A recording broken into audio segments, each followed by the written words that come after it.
Every pew in the church was crowded by devout believers who had come to hear Pastor Lamar's Sunday sermon. With his hands resting on the pulpit's weathered edges, he stood up at the altar and spoke steadily. Shante, his wife, was seated in the front row, admiring him. The aroma of fresh flowers from the altar arrangement and burning candles filled the air. The church door suddenly flew open, and the choir was silenced by the loud clatter of wood hitting the wall. People turned to the doorway. There was a man standing in the doorway, panting and his eyes blazing. Ray's footsteps were heavy as he passed astonished faces and hushed prayers along the aisle. At his side, his fingers twitched. Tension increased with every step forward. Lamar's heart pounded in his chest, his gut constricted, and his hands clutched the pulpit. Ray's voice broke through the quiet. "You promised me." There were murmurs in the congregation. Shantae's eyes flashed with panic and confusion as she turned abruptly toward her husband. "What is he talking about, Lamar?" Her voice faltered, hardly rising beyond a murmur. Lamar opened his mouth, but nothing came out. Any answer he could have given was crushed under the weight of his secrets. Ray stepped forward again, his hands shaking. With his voice shaking, he continued, "You promised me you would leave her. You assured me that we would be together." There were gasps in the church. Lamar took a deep breath and closed his eyes for a time. Though he had persuaded himself he had more time, he knew this moment would arrive. At last, he said in a low, begging voice, "Ray, please." Ray's breath was erratic as he shook his head. "You misled me. I've been waiting for you for 8 years. You were never going to abandon her, and I loved you." The audience sat stunned, staring at the pastor they had admired for years, and the man with the desperate eyes. "We can discuss this, Ray," Lamar remarked, taking a small step forward. "Speak?" Ray chuckled bitterly. "I have nothing more to say." With a flash of silver, his right hand sprang from his side. The chapel erupted in a collective gasp as the gun was seen. With her eyes wide with fear, Shantae's hand shot to her mouth. Every muscle in Lamar's body tensed as his breath caught in his throat. With a voice rough with grief, Ray murmured, "You lied to me." Then he pressed the button. Get up to date on the most dramatic and startling real-life crime stories by subscribing before we continue. Let's now take a closer look at Lamar's journey to this point. Lamar was aware of it at the age of 16, and it had become ingrained in his bones like an indestructible burden. Every time his best friend chuckled, his stomach clenched as his eyes followed the motions of his male peers. The shame was as evident as the warmth in his chest. He had been brought up to think that what he felt did not belong, and that love, true love, only looked one way. After weeks of suffering from insomnia, he finally plucked up the nerve to inform his father one night. He was silent and inscrutable while the man of God gazed at him. Lamar's heart pounded against his ribs during the prolonged silence, each second confirming his greatest fear. Then his father added, "We will pray," in a voice that was unarguable. Lamar was kneeling in the living room that evening with his family, whispering about temptation and devils while their hands pressed on his shoulders. While his father's voice echoed urgently, requesting that the ghost be expelled, his mother wept. When they asked whether he felt lighter, Lamar nodded and swallowed the lump in his throat. However, nothing altered. His father introduced him to Shantae when he was 21. She came from a powerful family in the church and was elegant and gorgeous. His father told him, "She will fix you." Like hooks, the words pulled Lamar toward a destiny he did not desire, but one he persuaded himself was essential. He married her a year later. He made an effort to live the normal life. He muttered prayers at night, held Shantae's hand throughout service, and stood at the pulpit every Sunday. He was a leader for his congregation and a cornerstone of his town. His presence inspired awe, and his words were resolute. However, the reality gnawed at him during the silent times when he was by himself. No amount of prayer could change what was inside him. For years, he hid it. Then, 8 years ago, he met Ray. Ray was more than a mere secret. He was unique. They got together during a religious conference that was rife with devotion and scripture. When their hands first touched, a light-hearted chat became very serious. Lamar experienced an aching that seemed natural, something he hadn't felt in years. With lingering touches and murmured confessions, their first night together was electrifying. They discussed everything they had been too scared to share with anyone else till dawn. Lamar was astounded by Ray's ability to actually listen to him. He felt really seen for the first time. Unlike at home, where he played the part of a loyal husband, Lamar felt more at ease spending certain evenings at Ray's place. Ray's home was a haven. They cooked together, watched old films, and lay in each other's arms, wrapped in a love that felt real. Each night he left, the hollow emptiness followed him back home. Ray made him feel whole, like no one ever had. However, the fantasy was eroded with time. It became more difficult to leave the longer Lamar stayed. In Ray's condo, he relaxed and enjoyed the comforts of a life he could never truly claim. He would look at the time, fearing the day he would have to go back to his wife, his pulpit, and his lie. Ray desired more. One evening, with exasperation brewing in his voice, he informed Lamar, "I can't keep being a secret. Stolen hours are not enough for me." Lamar paused. "Ray, you are loved." "I simply then demonstrate it." Lamar, however, never did. The seconds that had been snatched were no longer sufficient. Week after week, year after year, Ray saw Lamar slip through his fingers, and with every unfulfilled promise, the resentment built. The last straw was when Lamar failed to remember their anniversary, which should have been the most important night. Ray lost his patience. Ray sat by himself in his apartment that night, staring at the phone with his fingers hanging over the screen while Lamar slept next to Shantae. All at once, the years of waiting, the betrayal, and the wrath shattered him. Ray gave Lamar a call. "You lied once more." "Ray, I simply require additional time." "Number, there is no more time. I had to wait long enough." With trembling palms, Ray hung up. Thick and merciless, the anger had taken hold. When he entered that church the following Sunday, he wasn't going away without any answers. Familiar voices filled the cathedral, resonating through the lofty ceilings in a song of devotion. With the same seasoned authority, Lamar stood at the pulpit and preached. However, his thoughts strayed even while he talked about faith, righteousness, and the way to redemption. Ray was there, a searing weight at the rear of the room, and he could feel it. Lamar's throat became constricted. His voice faltered for the first time in years, but he forced himself to concentrate. Ray noticed, but the crowd didn't appear to. He had his mouth clenched and his arms folded. He didn't come to hear. His purpose was to be heard. After the service, Ray cornered Lamar in the corridor before he could even gather his breath. "We must speak." Lamar's heart pounded. "Not in this place." "Then when?" "Because, Lamar, I'm done waiting. I've finished skulking. I'm worthy of better." Panic beginning to set in, Lamar looked about. Shantae conversed with one of the deacons while standing a few feet away. Lamar said, "Please," in a barely discernible murmur. "Not right now." Ray's face became stern. "Then, when? When is a good time for you, while nobody else is around?" "Lamar, that isn't love. That is cowardice." Ray was correct, therefore Lamar had no answer. Ray let out a breath, his patience ebbing away. He declared, "I loved you. I would have done anything for you. But instead of me, you picked this untruth above oneself." Ray went with a finality that left a hole in Lamar's chest, and before he could say anything more, he was gone. Lamar watched as he vanished through the doors of the church. He wanted to run after him, to fall on his knees and plead with him to stay. However, he was locked in place by the weight of his father's beliefs, the expectations of his flock, and his fear of the consequences of speaking the truth. Lamar realized he had lost the only person who had ever given him a sense of completeness as the doors closed behind Ray. However, the agony was insufficient to alter him. Not quite yet. Lamar was sitting outside Ray's apartment in his automobile a month later. Around him, the city hummed, neon lights flickering and the sound of laughter coming from bars nearby. He ought to have turned the key, driven home, and left.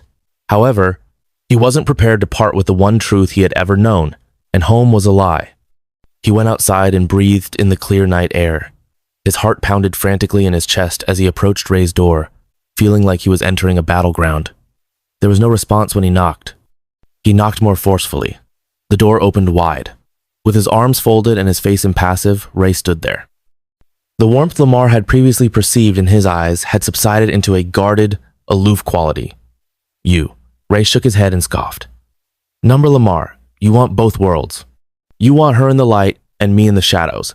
I'm done, I told you." Please listen to me," Lamar said. "I require time. 2 weeks.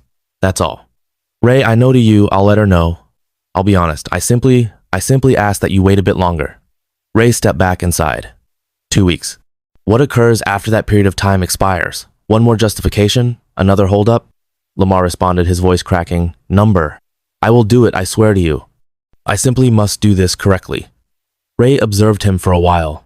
Then, silently, he moved aside to make room for Lamar. Lamar was aware that words were insufficient. The weight of promises had diminished. He had to prove to Ray that he meant it. The following day, he spent hours searching for the ideal presents and skipped a church function, something he had never done before. Ray loved to write, therefore he kept a leather-bound journal, a sophisticated yet understated watch, as Ray was often complaining about his inability to keep track of time. Lamar wanted to remind Ray of their beginning, so he gave him a bottle of the fragrance Ray used on their first night together. Upon reaching Ray's residence, Ray gave the bags a skeptical look. Bribery now? Lamar placed the presents on the table and replied, number. Just a friendly reminder of us, of who we are. Ray's fingers traced the watch's smooth surface. He didn't speak, but he didn't push the gifts away either. That was enough. Lamar had everything set up by Friday. If only for a weekend, he reserved a cottage in the Highlands where they could be themselves and find alone and tranquility. Although he hesitated when he picked Ray up, he got into the car. At first the trip was silent, and they were tense with one another. But Ray calmed as the city dissolved into twisting streets and tall forests. The fragrance of dirt and pine filled the automobile as he let the wind blast through the open windows. Ray whispered, "This place better have good food." Lamar smiled. "I personally stocked the cabin. I have your favorites." Ray looked at him sidelong. "You recalled?" "Naturally. I did." They reached the cabin just as the sun dipped below the trees, casting golden light over the wooden porch. Inside, the fireplace crackled, the air scented with the promise of warmth. Lamar had planned everything down to the last detail. Ray's favorite wine, soft blankets draped over the couch, jazz playing low in the background. For the first time in weeks, Ray smiled. That night, they cooked together. Ray stood at the stove, stirring the pasta, while Lamar watched, leaning against the counter. It was easy, domestic, something they should have had all along. "You're staring," Ray said without turning around. "I know. I missed this. I missed you." Ray paused and sighed. "You still have 2 weeks. If you don't tell her, Lamar, I will." Lamar cut in. "I swear to you, Ray, I'm not losing you." Ray nodded but said nothing more. They both knew that the weekend would end too quickly. Therefore, it was stolen time. Their bodies moved in one as they hiked in the mornings, their hands touching but never quite holding. They watched the stars while sitting on the porch in the nights, surrounded by a silence that was more powerful than words. On their final night together, Lamar drew Ray into a slow dance when their hearts were racing and their breathing rhythm was the only music playing. Lamar pressed a whisper on Ray's temple. "I don't want this to end." Ray took a small step back and looked into Lamar's eyes. "So don't allow it." Lamar was aware of his obligations. 2 weeks. He had no more time than that to make things right. It was 1 week after the day Lamar had promised Ray that, after the Sunday service, he would finally tell Shantae the truth, finally ask for a divorce. He had rehearsed the words and envisioned the confrontation. Instead, he stood at the altar, reading scripture as though nothing had changed. Ray had waited outside the church, breath shallow, eyes burning. He had believed Lamar before countless times. This time had to be different, so he waited. And when Lamar started his sermon, Ray realized the truth. Lamar would never leave her. His body felt weightless, like he was floating outside of himself, watching his own life play out like a cruel joke. Every sacrifice, every whispered promise, every stolen moment, all of it meant nothing. The pain had hollowed him out, leaving only raw, seething betrayal in its place. He walked through the church doors with a gun hidden beneath his jacket. His heart pounded, his hands slick with sweat. The murmurs of the congregation faded as the doors slammed behind him. Heads turned. Whispers rippled through the pews. Shantae, sitting in the front row, glanced up at him with confusion. "Who is this man?" she asked Lamar, voice laced with concern. Lamar's mouth opened, but no words came out. His face, so practiced in calm, so rehearsed in control, was crumbling at the edges. "Shantae, I can explain." Ray let out a bitter laugh, the sound slicing through the stillness. "Oh, you can explain now? After 8 years of lies? After you promised me?" The congregation was frozen in their seats, afraid to move, afraid to breathe. "Ray, please," Lamar whispered. "Let's talk about this." "Talk? Talk?" Ray's voice cracked. "I gave you everything. My time, my love, my life, and you were never going to leave her, were you?" Shantae's eyes widened as she turned back to Lamar, her fingers gripping the hem of her dress. "Lamar, what is he talking about?" Lamar took a step forward, but Ray lifted the gun. Gasps filled the sanctuary. A child whimpered somewhere in the back. A woman covered her mouth, eyes wide with horror. "Don't move," Ray warned, his voice trembling. "Don't lie to me again." Lamar's hands came up, palms out. "Ray, please, just listen." Ray's grip on the gun tightened. "I listened to you for 8 years, Lamar. I listened when you told me to wait. I listened when you swore it was only a matter of time. I listened when you begged me to hold on, when you looked me in the eye and promised." Tears burned at the edges of Ray's vision. His hands trembled. "Put it down," Lamar pleaded. "You don't have to do this. We can... number. You don't get to weasel your way out of this. You don't get to stand up there and preach about righteousness when you've been living a lie." Ray's voice wavered, his arms shook. "I waited for you. I loved you. And you never even had the decency to choose me." Shantae's breath hitched. "Lamar, is it true?" Lamar's silence was answer enough. The air felt sharp, each second stretching longer than the last. A bead of sweat rolled down Lamar's temple. He could hear his own heartbeat in his ears, thunderous, relentless. Ray sucked in a breath, his whole body trembling. "Say it, Lamar. Tell the truth. Say the words." Lamar opened his mouth, his tongue thick, his throat dry. He had spent his whole life lying, weaving himself into a story that had never belonged to him. And now, faced with the wreckage, all he had left was the truth. Yes.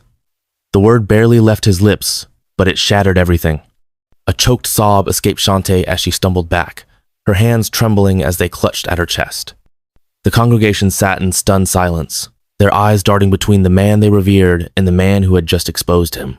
Ray let out a breath, his grip on the gun faltering.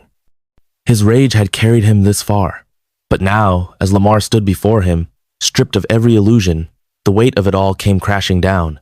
His hands shook violently, his chest heaved. "You ruined me," he whispered, voice cracking. "You ruined everything." Tears slid down Lamar's face. "I'm sorry." The gun wavered. A sob racked through Ray's chest. The church walls closed in on him, the judgment, the whispers, the lies. His body shook under the weight of it all. And then, a single, deafening crack split the air. There were screams. The sanctuary was engulfed in chaos. Clutching her mouth in fear, Shantae fell to her knees. Panic broke out in the congregation, with people scurrying, stumbling over pews, and pushing to escape. Lamar grabbed his shoulder as he screamed and staggered. Warm, seeping blood erupted across his shirt. He stumbled over his words. The entire universe seems to revolve around him. Ray stared at the smoking revolver, his eyes widening and his hands trembling.